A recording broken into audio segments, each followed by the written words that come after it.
Who are you? What do you do? And why are you at IDC? Oh my goodness. Okay, so let's step back. I am Amy Gile. I am the founder and CEO of Silverdraft Supercomputing. Okay. I am here because Autodesk is a phenomenal partner with us. We have a lot of the same clients.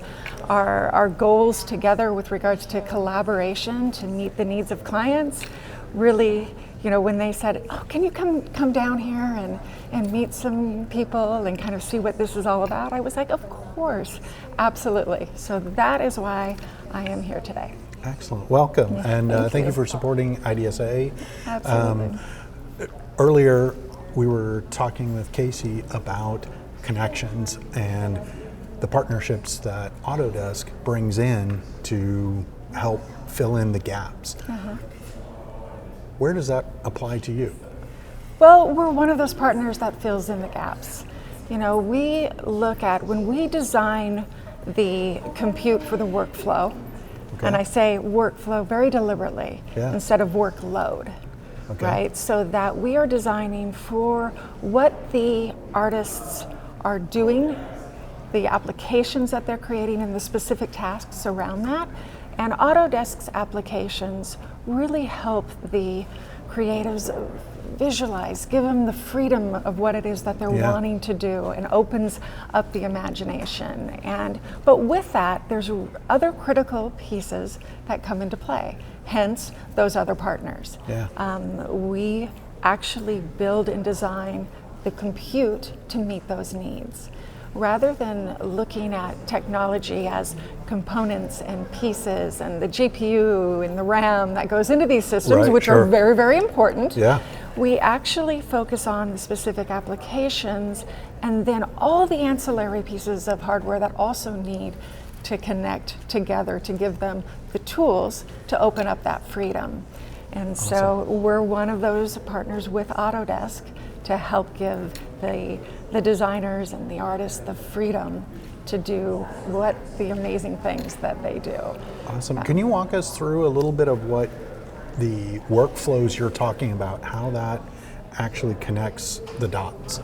So, when it comes to compute, let's say automotive for example, traditionally we would build, here's the stack of the artist workstations. The designers are using these systems to design and create. Then we have our rendering stack, and then we have our AI stacks, on-prem AI to keep that nice and safe and in-house, and your design review session systems where you're going into your virtual environments and you're seeing kind of, how does this product look?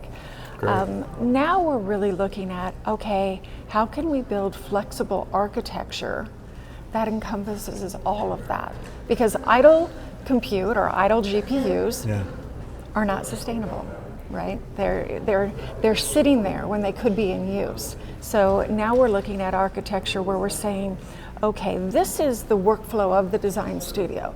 The artist, for an example, and this is not how every artist studio is, but the designers are working in the morning, they're doing a design review in the afternoon, maybe they've got rendering going on in the early evening, and then it's crunching out AI in the middle of the night, right? Just an example. So you can design compute where it's this stack that is in the morning. It happens to be divided up as artist workstations. It's shifting over to the systems that you need for design review in the afternoon. It's all combines back together as your rendering systems, and then it's used as your AI systems. And there's just ways that we can do a better job on the footprint of compute and technology so that they're not thinking about it. If they're thinking about, if a creative or a designer or an artist is thinking about the technology or the compute, then we're not doing our job. It's not about us. It needs to be behind the scenes. It needs to be irrelevant, really. Really irrelevant. And it's about freeing up the artist, because the freer the artist is, the more creative they're going to be. And that takes the collaboration. So at Silverdraft, we team up with Autodesk with the incredible applications that the artists and designers need to use. We team up with Linkage, who is doing just this incredible job of training the artists with these applications. Right. And then McDine, I don't know if you know McDine, but they do incredible integration of all of these things together as well, because it takes this team and this collaboration. It's a full ecosphere to make it happen. And so that whether it is an automotive design center or, products, they don't have to worry about that side of things. Great. And, technology is one of those things that you're always like playing catch up to. Sure. We want to make it so that it's not technology isn't a Band-Aid. The technology is scaling with them, right? So it's, you're building upon it and adding to it. How do you do that with the fast evolution of hardware versus the even faster evolution of software and that kind of mesh between? So when we design per the application, sure, it's not the specs of hardware that you're saying, okay, this application needs X, Y, and Z to run on. Right. I'm going to buy a computer to run on that. Because by the time it's out of date, by the time you're doing those specs, so you're already behind the wheel there. So since we collaborate with the software providers, right, we're architecting for those applications. When you're getting that system, it is the latest and greatest of that. So you're coming out of the gate ahead. And then we also architect compute in a way that it's upgradable, right? You're not starting over in 3 years. This whole idea of it's a computer, 3 years, one and done. Yeah. No. We plan for what's happening on the software side so that hardware can scale with you, and then we can upgrade that along the way, and it sort of becomes plug and play as well, right? We can connect one to another. So as that organization is growing and expanding, so is the technology. That's the backbone behind So them. that's what those connections and relationships build on, is that you've got a much more integrated approach. Absolutely. And we don't build technology that we think is just, this is cool technology. We actually sit with the designers and the creatives and say, what are your pain points? What works for you? What doesn't work for you? So that we're only building the technology that they're asking for and that they need. Because that collaboration goes all directions, right? From the client and the designer to your partners to the other technology companies involved, and that's very much a design process. It in is, technology. right? It is, and it's so true. It's so true. Maybe that's why we relate so more. Yeah. I mean, I started Silverdraft to free the artist from technology. Yeah. And we are not a huge, massive company deliberately, because we have this niche that we want to make sure that we are meeting for our clients. Now, that's great. Even when it comes to AI, it's obviously a very sweet spot for us. We build very high performance, dense compute. Our IPs around our thermal management, so on-prem AI, but on-prem AI that is secure, that stays in-house to our clients, so their IP is protected, right, but also that is a smarter, safer way to run AI, right? Gotcha. Greener, more sustainable, but also enables you to use it for other things. Great. So what kind of conversations are you looking to have here at the conference with all these potential resources for you?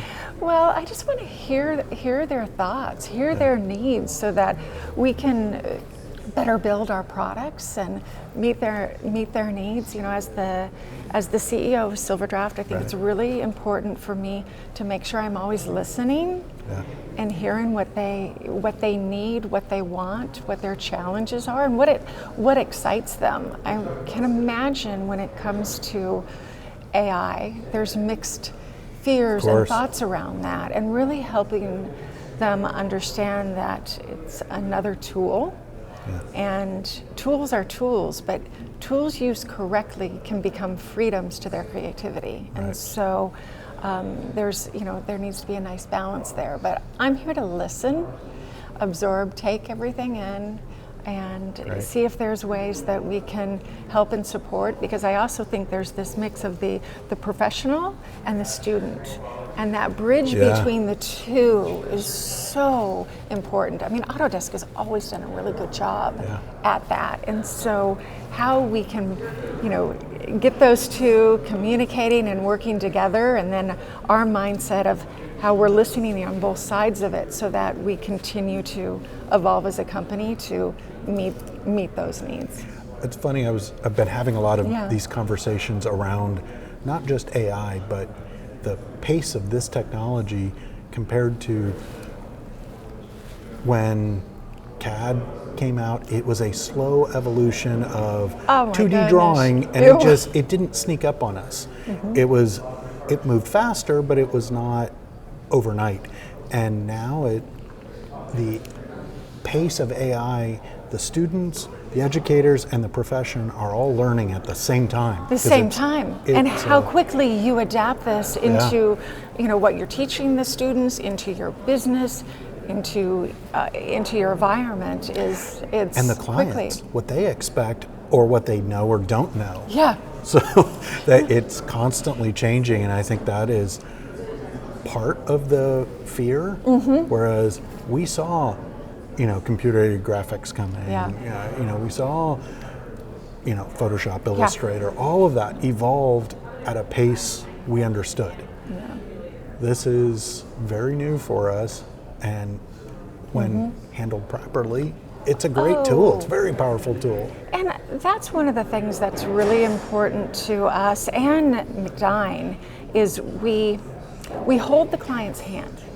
They don't have to worry about staying ahead of it or letting that fear freeze them, because I think that's honestly what happens with new tech. There's all of this new stuff, and let's just status quo, right? How to integrate that in a way that disruptive technology doesn't disrupt, right? It empowers. And empowers, and sometimes you do that fairly slowly, right? And you kind of create this sort of roadmap of the backbone of what's going to come. So it's like, okay, we're not doing that right now, but we're going to do that in 3 months, and you do it very strategically to incorporate it in so that you're not disrupting the designer or the artist. You're empowering them in a thoughtful way versus, okay, here's something new, we're throwing it at you, or just breaking the whole system. That doesn't work. Yeah. That doesn't work. They already have a process. You're working to improve that process, not like throw it all out and start over. And so, these partnerships are important because then we're able to really, with the client, help them adopt these technologies without breaking the bank or the workflow or the whole thing, right? It's like, Amy, thank you very much for my sitting gosh, down with us. absolutely, Appreciate the absolutely. conversation, It's a and pleasure. appreciate It's a the pleasure. connection. You got it.